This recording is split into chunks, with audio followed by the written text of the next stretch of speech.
சங்கீதம் 39. என் நாவினால் பாவஞ்செய்யாதபடிக்கு நான் என் வழிகளைக் காத்து, துன்மார்க்கன் எனக்கு முன்பாக இருக்குமட்டும் என் வாயைக் கடிவாளத்தால் அடக்கி வைப்பேன் என்றேன். நான் மவுனமாகி ஊமையனாயிருந்தேன், நலமானதையும் பேசாமல் அமர்ந்திருந்தேன். ஆனாலும் என் துக்கம் அதிகரித்தது, என் இருதயம் எனக்குள்ளே அனல் கொண்டது. நான் தியானிக்கையில் அக்கினி மூண்டது. அப்பொழுது என் நாவினால் விண்ணப்பம் செய்தேன், கர்த்தாவே, நான் எவ்வளவாய் நிலையற்றவன் என்று உணரும்படி என் முடிவையும் என் நாட்களின் அளவு இவ்வளவு என்பதையும் எனக்கு தெரிவியும்.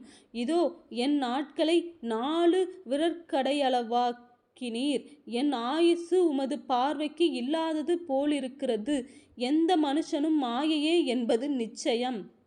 வேஷமாகவே மனுஷன் திரிகிறான், விருதாவாகவே சஞ்சலப்படுகிறான். ஆஸ்தியை சேர்க்கிறான், யார் அதை வாரிக்கொள்ளுவான் என்று அறியான். இப்போதும் ஆண்டவரே, நான் எதற்கு எதிர்பார்த்திருக்கிறேன்?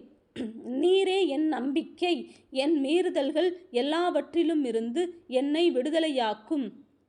மூடனுடைய நிந்தனைக்கு என்னை ஒப்புக்கொடாதேயும். நீரே இதை செய்தீர் என்று நான் என் வாயைத் திறவாமல் மவுனமாயிருந்தேன். என்னிலிருந்து உம்முடைய வாதையை எடுத்துப் போடும். உமது கரத்தின் அடிகளால் நான் சோர்ந்து போனேன். அக்கிரமத்தின் நிமித்தம் நீர் மனுஷனைக் கடிந்து கொண்டு தண்டிக்கிறபோது அவன் வடிவை பொட்டரிப்பைப் போல் அழியப் பண்ணுகிறீர். நிச்சயமாக எந்த மனுஷனும் மாயையே. கர்த்தாவே, என் ஜெபத்தைக் கேட்டு என் கூப்பிடுதலுக்கு செவிகொடும். என் கண்ணீருக்கு மவுனமாயிராதேயும். என் பிதாக்கள் எல்லாரையும் போல நானும் உமக்கு முன்பாக அந்நியனும் பரதேசியுமாயிருக்கிறேன். நான் இனி இராமற் போகும் முன்னே தேறுதலடையும்படி என்னிடத்தில் பொறுமையாயிரும்.